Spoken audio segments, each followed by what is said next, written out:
Are you feeling trapped by the limitations of traditional diabetes advice? Stop the struggle and discover a new path to reversing type 2 diabetes. Thank you. Thank you.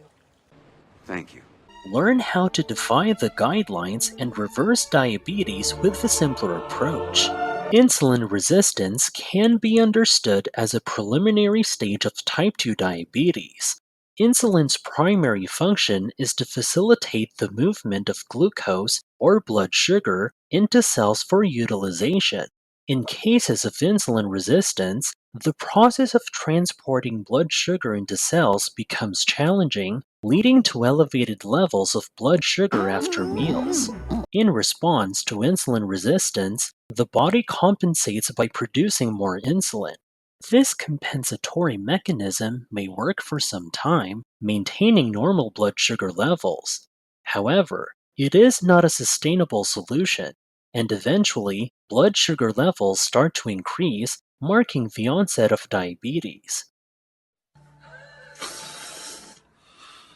It is noteworthy that a significant proportion of the population, nearly 50% of adult Americans, grapple with diabetes or prediabetes. No way. No way. No way. This prevalence extends beyond those clinically diagnosed, as insulin-related issues can persist for years or even decades before formal diagnoses are made. Surprisingly, 16 to 25% of adults with a normal weight also experience insulin resistance. No. No! No. Consideration should be given to carbohydrates. They aren't essential. There is no need for them. The minimum daily requirement for carbohydrates is 0. Unlike essential amino acids and fatty acids, there is no essential need for carbs. The body can produce glucose continuously through gluconeogenesis. Despite this, recommendations persist for individuals to derive almost half of their total daily energy intake from carbohydrates without clear logic. This reduction in carbs lead to lower glucose levels, subsequently reducing the need for insulin. Research based on National Health and Nutrition Examination Survey and Haynes data identifies insulin resistance as the primary risk factor for coronary artery disease, contributing to 42% of heart attacks.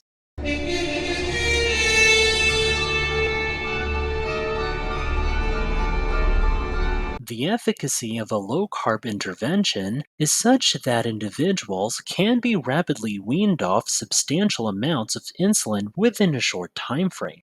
Please show your support by clicking the like button, subscribing to our channel, and sharing your thoughts in the comments section. Let's go! Let's go.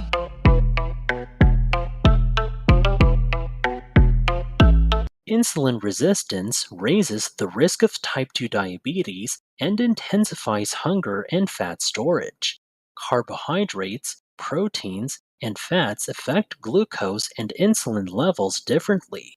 Carbs lead to a quick spike, proteins have a more positive impact, and fats cause minimal change. Consider real-life situations where overeating and subsequent hunger result from the rapid glucose and insulin surge caused by white rice, leading to fat storage and cravings. For those already insulin resistant, a cycle ensues. Consuming carbs elevates glucose and insulin, triggering hunger and fat storage. Recommendations for type 2 diabetes often include substantial carb intake, exacerbating the issue. Diabetes mirrors carbohydrate toxicity, causing short-term and long-term consequences. Insulin resistance signifies carbohydrate intolerance. The American Diabetes Association acknowledges inconclusive evidence for a specific carbohydrate limit, but recognizes carb intake's primary role in blood sugar levels and medication needs. Coming up, we'll delve into crucial eating rules for managing insulin levels, including an intriguing mnemonic that could transform your approach to common dietary choices. For those who process insulin effectively, adopting a low-carb diet can still be beneficial, although it's not as critical as for those dealing with insulin resistance. Research consistently supports the effectiveness of low carb diets in managing conditions like diabetes, heart risk, and obesity.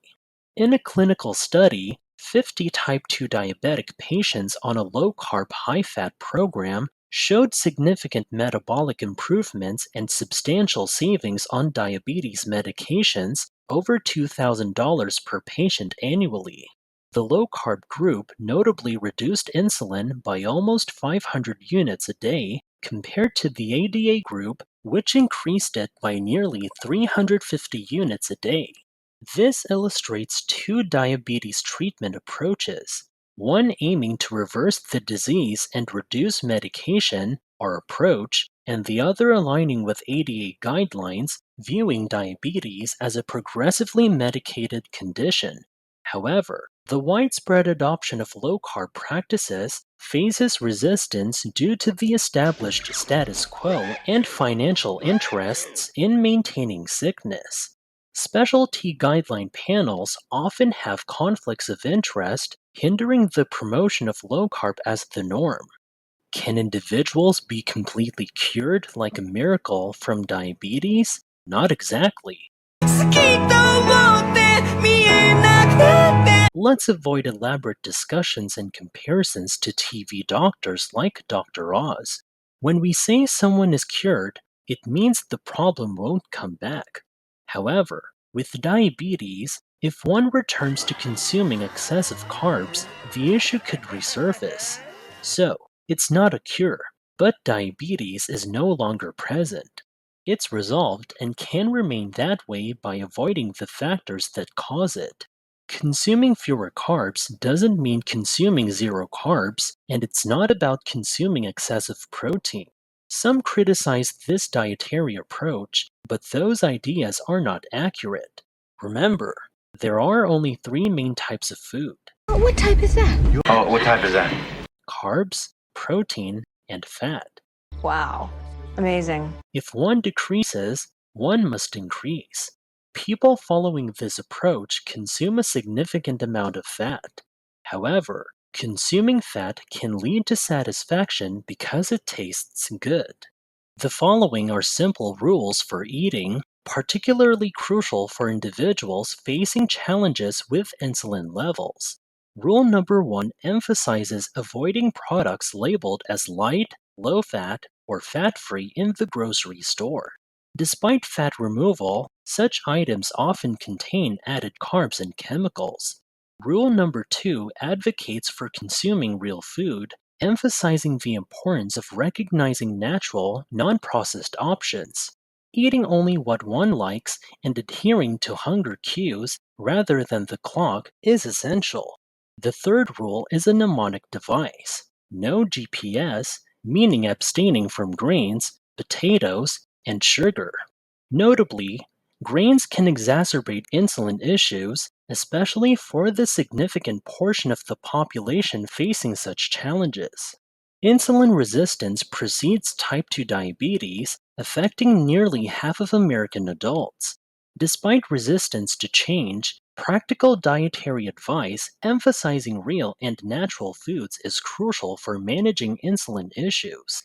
Shifting the approach towards promoting healthier choices is essential in challenging prevailing norms around diabetes management.